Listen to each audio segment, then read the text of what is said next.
Well, hello. It's time for another exciting episode of Pens in Use. This is the show where I talk about the fountain pens and inks I've been using throughout the week. And for this week, one of the topics I think is coming up. Do you know an author? So it turns out that I do. So let's dive into the pens.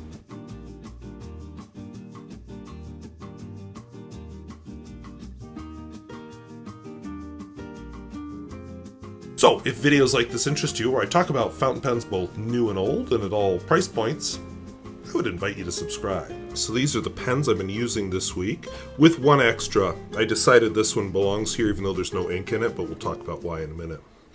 And I may have to leave temporarily because I've got food in the oven and I'll have to go deal with that. But anyway, from left to right, Parker Duofold, Lamy 2000, Pelikan M1000, Pelikan M800, Centropen 1320, Platinum 3776, Pilot Custom 823, Pilot Custom 823, Sailor Realo, Platinum President, and Aurora 88. So we're looking at some nice pens here. This isn't my usual type of pens in use. I'll have one or two nice pens, usually not this many. So I'm working on some rodeos where I'm comparing different pens. And guess what? This is what I have inked up. So this is what you're going to get, and this is what I've been writing with this week. Alright, so my very first pen that I'll be using tonight is this beautiful Parker Duofold. It's got a big honking nib. This one has a fine point on it.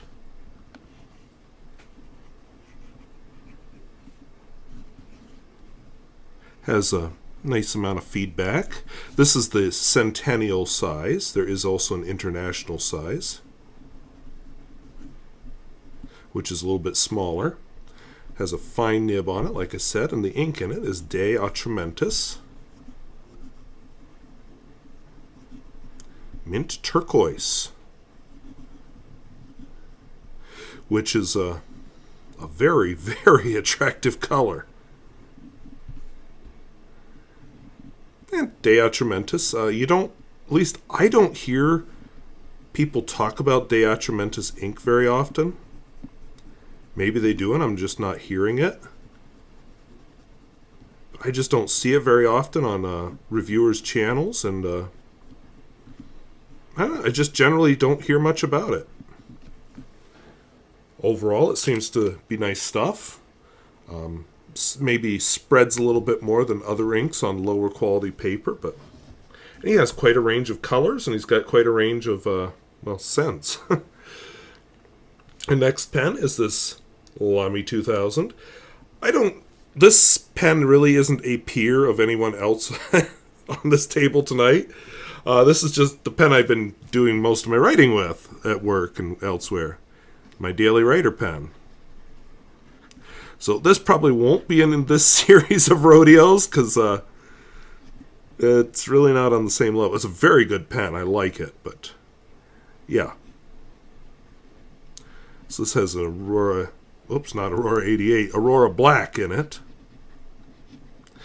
And that ink can be a little annoying on lower quality paper, but with this pen I've been having pretty good luck with it. This pen is just stingy enough that I can write on lower quality paper without issues.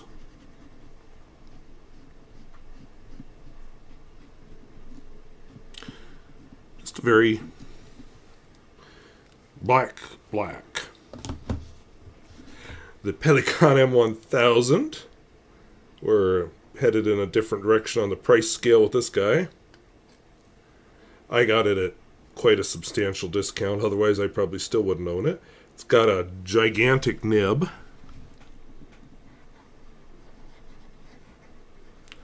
So this is a Pelikan M1000. Like I've mentioned before, I'd like to own the Fine someday. I used the Moto leases, and I like it a lot. So Sailor Jentle Epinard. One of my favorite inks. This nib definitely, I mean, I wouldn't call it a flex nib, but it definitely has some boingage. It bounces. Definitely gives some line variation. Very nice nib. One of my rodeos will be to compare the M1000 to the M800, just not tonight, because this is a pens in use, not a let's compare the pens. The M800 is a little smaller, cheaper. I actually bought them both for very close to the same price. And when it's totally relaxed, definitely the medium is finer, but it flexes to the same size as this broad nib. This nib is not nearly so flexible or bouncy. That was Iroshizuku Fuyu. Yeah, that word I'm struggling to say. Fuyu-syogun. I like this gray. I've got a bottle of Kirisami and a bottle of Omas gray to use up. After they're used up, I already know I like this one better than either of them. And I can't buy the Omas gray anymore anyway. So I'll be, this is going to become my gray ink, I think. And I think I'm going to get so I do more samples in the future. Who knows, I may find a gray I like even better. This is here mainly because I've been using it, not because it's going to be part of any rodeo, because 1970s communist era pen, I don't know if it really goes up against some of these guys, but I like it. So it's a Centropen 1320. That's fun to write with. The ink in it is Rohrer and Klingner. I'll just abbreviate. Rohrer and Klingner. Blue Mare.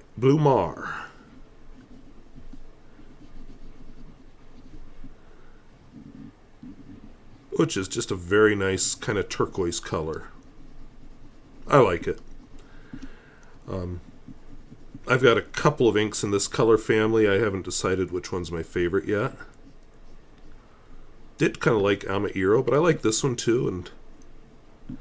And sometimes the Rohrer and Klingner inks play better on lower quality paper than Iroshizuku inks. So, you know. This pen, I haven't decided if it's a peer of anybody. You know, the fact that it's celluloid puts it up there. But it has the same nib as the regular Platinum 3776s. And honestly, this can be outpriced by some of their special editions. So I'm not sure if this is a peer or not. So I inked it up just in case I decide it is a peer. So this is a Platinum 3776.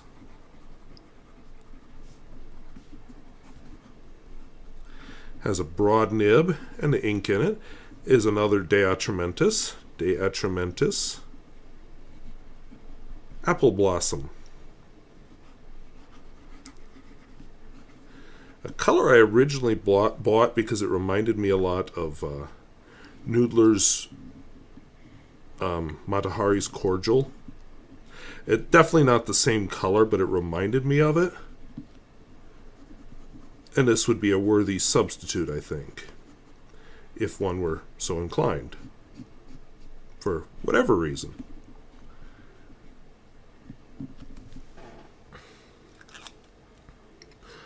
This one smells nothing like apple blossoms or apples or anything else, but hey. Alright, we got this puppy. This is a broad Pilot Custom 823. It's bearing the last dregs of my Iroshizuku Fuyu-syogun.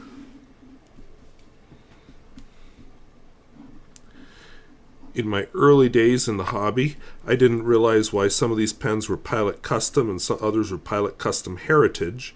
The regular Pilot Custom, like this one, are cigar-shaped. And the other ones, the Pilot Custom Heritage, are flat-topped. So this is Iroshizuku Fuyu-syogun. You may have seen earlier this week, or you haven't yet, and you're going to watch it this weekend, that I did Fuyu-syogun. Wow. I did a rodeo where I compared this pen and the platinum... words, because it's almost 8. This pen and the Pelikan M800. I mean, you could argue they're really not anything alike, but what the heck. I thought it'd be fun. I will do a few more rodeos, too, and see if I can make anybody else mad. It's just a pen, guys. Just a pen. My other Pilot Custom 823. Who can have just one? I like this pen.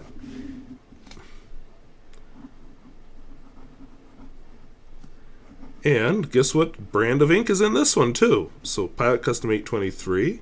This one is a fine point.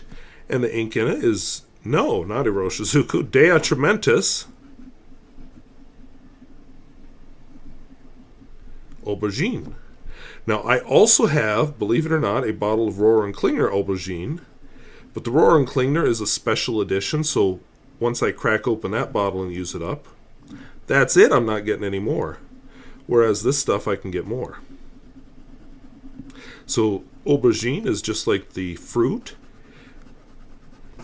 A very dark purple.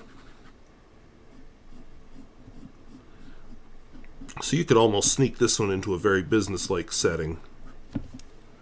You know, I thought about switch hitting this one around with my Lamy 2000 occasionally at school just to do something different. Okay.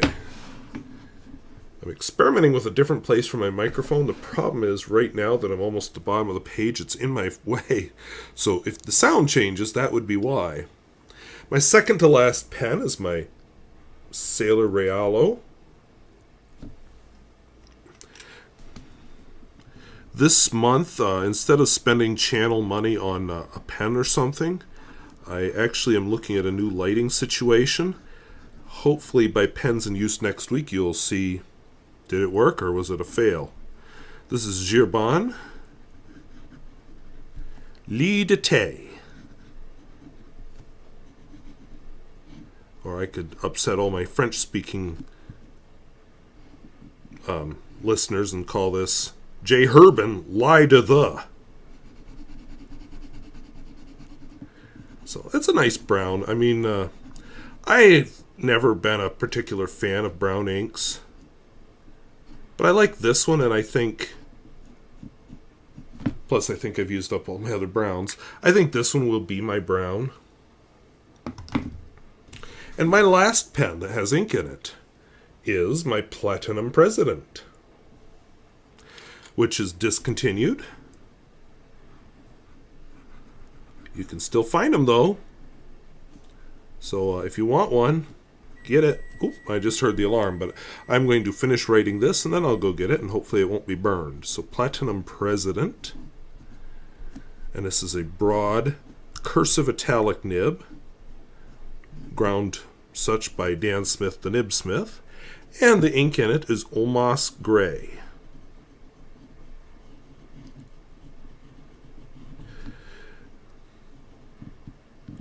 I have been hearing a little bit about Omas maybe reviving in some form.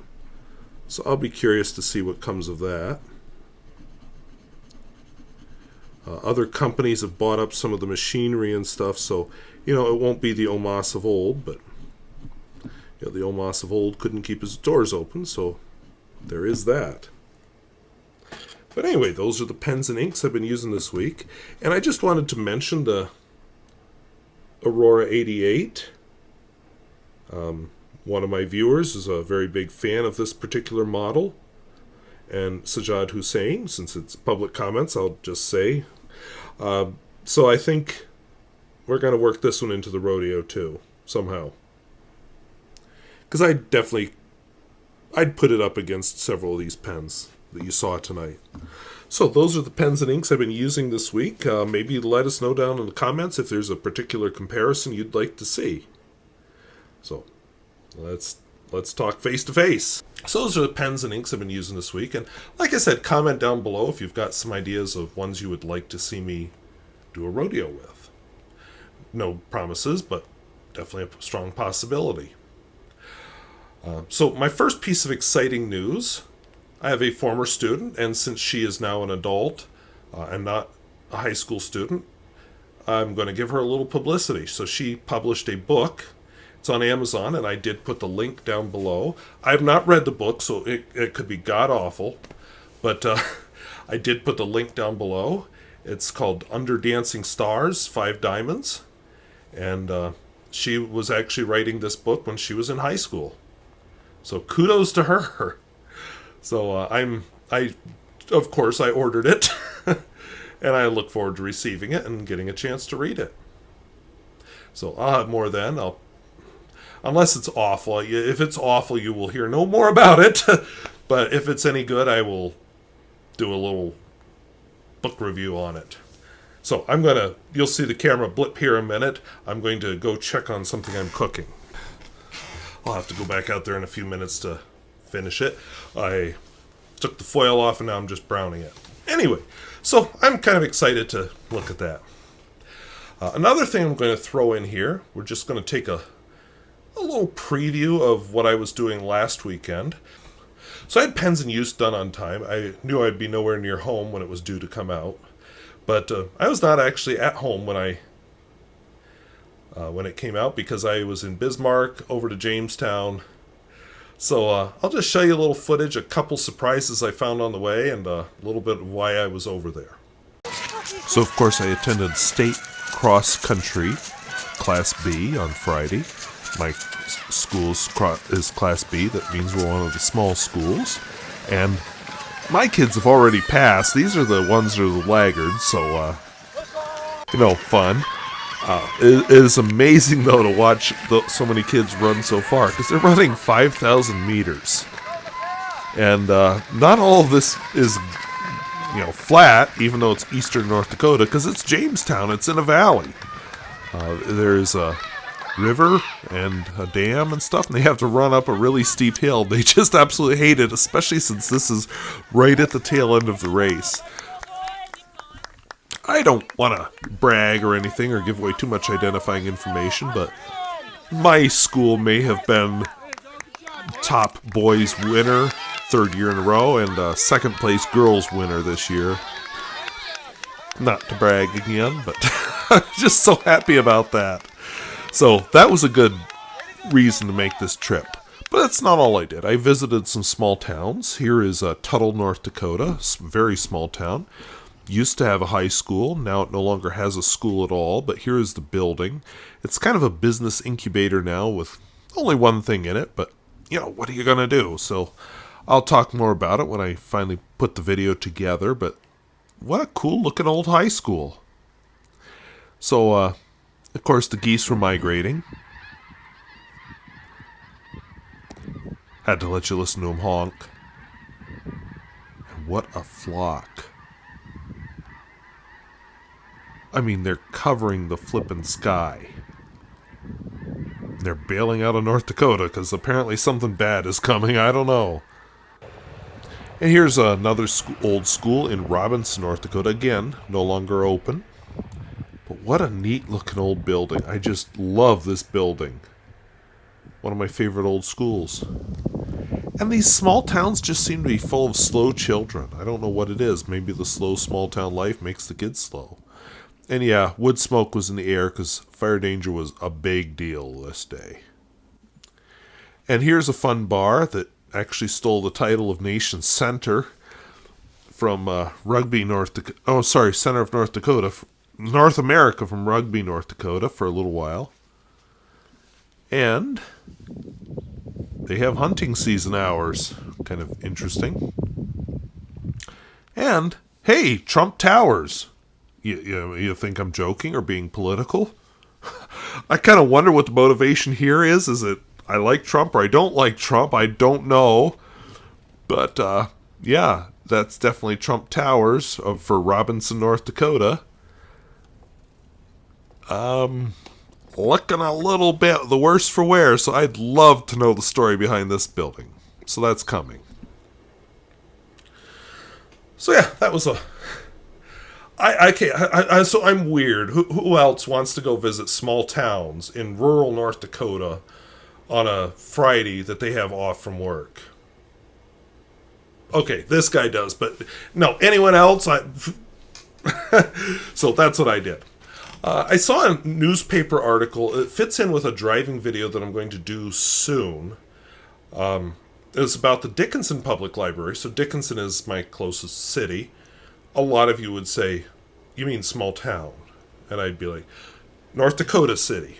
So we're going to call it a city because it's North Dakota. Anyway, they had about 90 people show up to the local library board because that's the new thing right now. We're going to show up and get angry because we're not just going to say, I don't want my kids reading it. I want to make sure your kids and you can't read it either. So the Dickinson Public Library is considering adding a book to their catalog. So I had to open to the newspaper article so I could get it right. Let's talk about it. A Teen's Guide to Sex, Relationships, and Being a Human.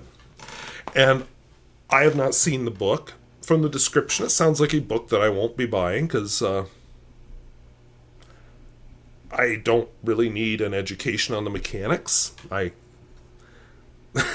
Without going into graphic detail, because this is a family show, I do know how it works.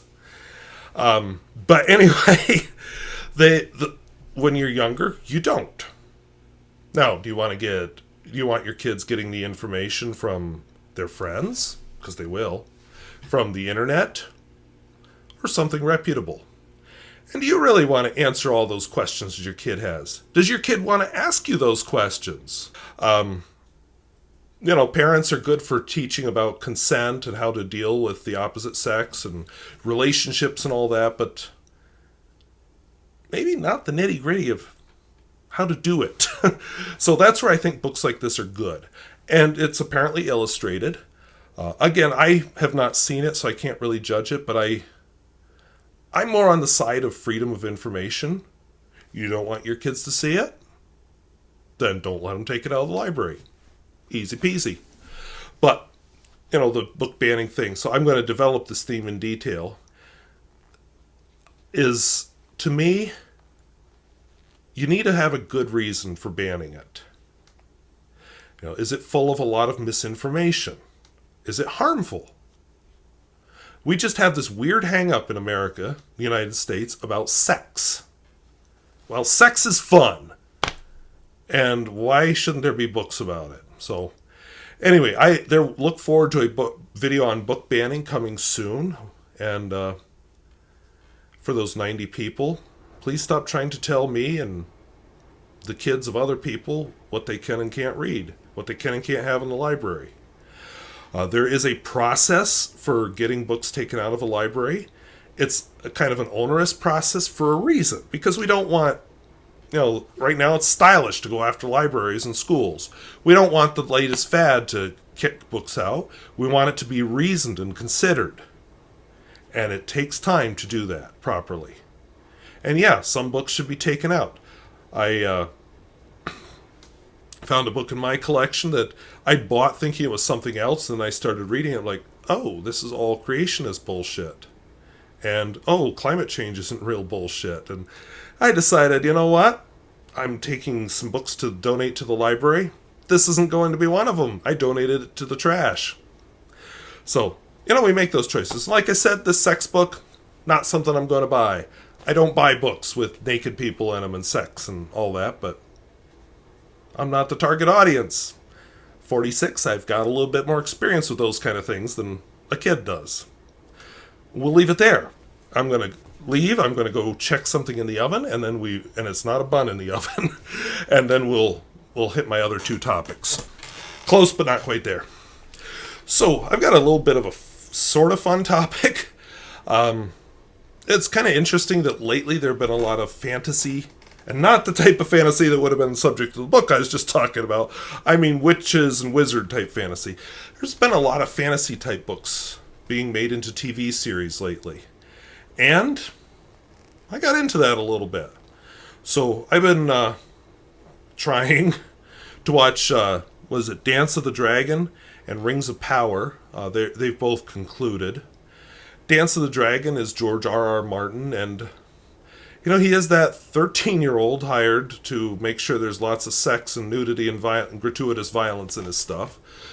But he also has very detailed stories, very human reactions. So the stories are what draw you in, and then you get the kid is standing in the window in the tower of the castle, pleasuring himself for all to see. So, I could do without that kind of stuff, but it's been interesting. So, when season 2 rolls around, I'll definitely be back for more. I think it's well acted. It's I didn't like one. Oh, what's her name? Is it Rhaenyra? Anyway, the kind of the woman main character whose name has slipped my mind at the moment, probably because it's 8:30. But anyway, I didn't care for her as a younger girl, whoever that actress was. But the one as she got older, that actress is quite good. And yeah, so this isn't just covering just a short span of time. This is covering years, decades. So actors and actresses change in this thing, which is kind of how the real world works. The big events are not all packed into just a few short weeks in one season. They go on over years and decades, and plans can be forever in the making, and grudges can be from decades ago. And I really appreciated that about that TV series.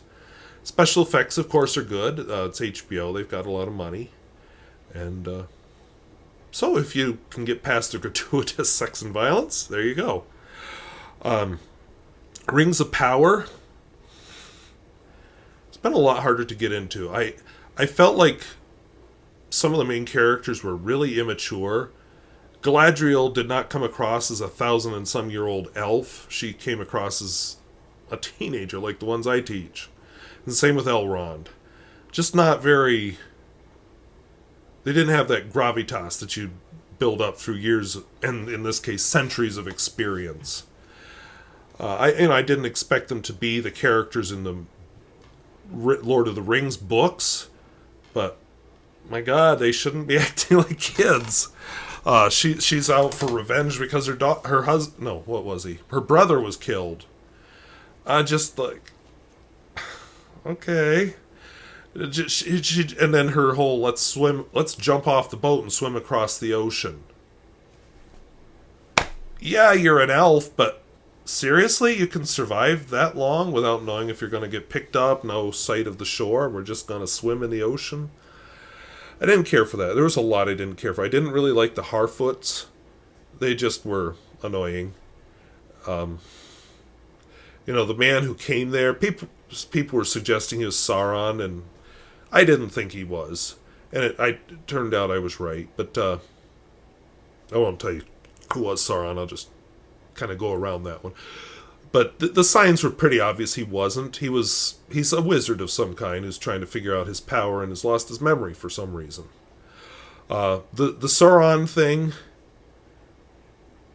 wasn't really a surprise. I expected it to go in a different direction. I expected the one who was revealed to be Sauron to actually be one of the ones who would become the Nazgul later on. I didn't expect him to be Sauron, but I guess we've got to go all the way. But overall, it's just... There's no human stakes in it. It's like we're going through the motions, and we're not... We don't really get what the motivation is for any of these characters. That was my take on it. Special effects are okay. It's just not believable. And it's a fantasy world, so I know, but just not believable. I'm going to go check my cooking again. So one of the nice things about these series is, yes, the one is based on a book, but I haven't read the book. The other one is based on the universe created by a series of books. But, so I wasn't going in with any preformed notions of what it should look like, or what it should be like, or what the characters are. It was totally fresh. So I think that's been good. Both series are done now. I might rewatch the Dragon one.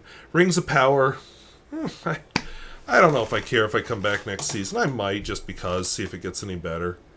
But,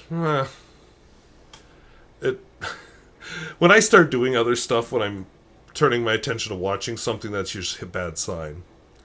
The other one that I got into was The Wheel of Time. I That is a series of books. I would like to read it. I have the first book. If I like it, I'll get more either out of the library or find them somewhere. But I have not read them, so I have no preconceived notions. So what do I think there? The cast is pretty. The boys and the girls are pretty. Everybody's pretty in this thing. Again, apparently the book was written with the cast as teenagers, or very young teenagers, actually. The book, or the TV show, they're all 20-something adults. Like I said, pretty 20-something adults. And acting like teenagers. Young teenagers. Just very immature and annoying. Very hard to get into. There were a few things that were interesting, but so many words got thrown at me, and I'm just like, what's an Aes Sedai? I don't know. Don't care. This whole thing about gentling people that practice magic, okay. Apparently there's something going on where men can't practice magic, but we're looking for this one man who can practice magic, who's apparently one of the main cast, and you find out at the end who he is, but why do we have women along too that were taken out of the village? That's not made clear. I found it out from elsewhere that, this person that can access both sides of the magic could be a man or a woman, and we think it's these people, but why do we think that? Don't know, because it doesn't really make it clear in the TV show. I would imagine it must be clear in the books, but TV show, don't know. Why can't men practice magic? Don't know. If I didn't have other resources, I still wouldn't know. So special effects are okay, but you can tell that one had a more limited budget. And some of the stuff was just silly. You do find out who this magical man is who can wield the magic. But was it a shock? No, because he's pretty, so you knew right away he's going to be the one. We got pretty but ordinary looking, pretty but kind of big, and then pretty. Which one's it going to be? The pretty one. So, yeah, whatever. That's another one that that almost turned me off from wanting to read the books, but then I had to remind myself that no, these are well-regarded books for a reason. I just need to read them, and who knows, maybe I would get more out of the TV series if I read them. So that's on my list for this winter. Probably over the holiday break I'll try reading that. I'll want something breaky to do, so I'll try that. But anyway, there have been some others that I've tried. Like, I tried The Witcher, but my god, I don't care. I just don't care. Seems like there was one about where people could fly, but some of them had their wings cut off. Anyway, you can see what an impression it made on me. So I'm glad to see fantasy coming out on TV, but I'm getting all this, basically streaming because I don't have cable, I don't have satellite, I just stream it through the internet, which is pretty much the wave of the future. I like being able to have this variety, so I appreciate that, but please do a better job. So I will probably talk more in depth about them at some point. This was more off the cuff. I just was thinking, when I was writing my notes for this, I should talk about that. And the whole idea of ending this on the topic of the Dickinson Public Library is just disheartening, so I thought I'd throw this in. As far as channel schedule plans, what I'm trying to get onto, although I'm taking a class, actually 2 classes at the same time as all this, and teaching, I'm trying to get onto a schedule of where one week I'll do a book review, the next week a driving video, and switch back and forth with that. Do a pen, either a rodeo or a pen video on Wednesdays. I have them set to appear early morning for me on Wednesdays. And then pens in use on Fridays. And then the occasional live stream, which, with my life would have to be on a Saturday or when I'm on a break. But I just haven't had a good Saturday to do it. And guess what? This Saturday, not a good Saturday because I will be doing a lot of work I need to do. So, anyway, Well, thank you for watching, listening to me babble. And if videos like this interest you, where I talk about fountain pens both new and old and at all price points, I would invite you to subscribe. Hey, have you tried any of these fantasy series? Do you have more thoughts on the book banning thing in Dickinson? Maybe you think I'm wrong? Does this mid-state tour that I'm going to turn into a video someday when I have free time, does that look interesting to you? And, yeah, do you know any authors? I finally know one in person, so it's exciting. So anyway, well, thank you for watching. We'll talk to you later. Bye-bye.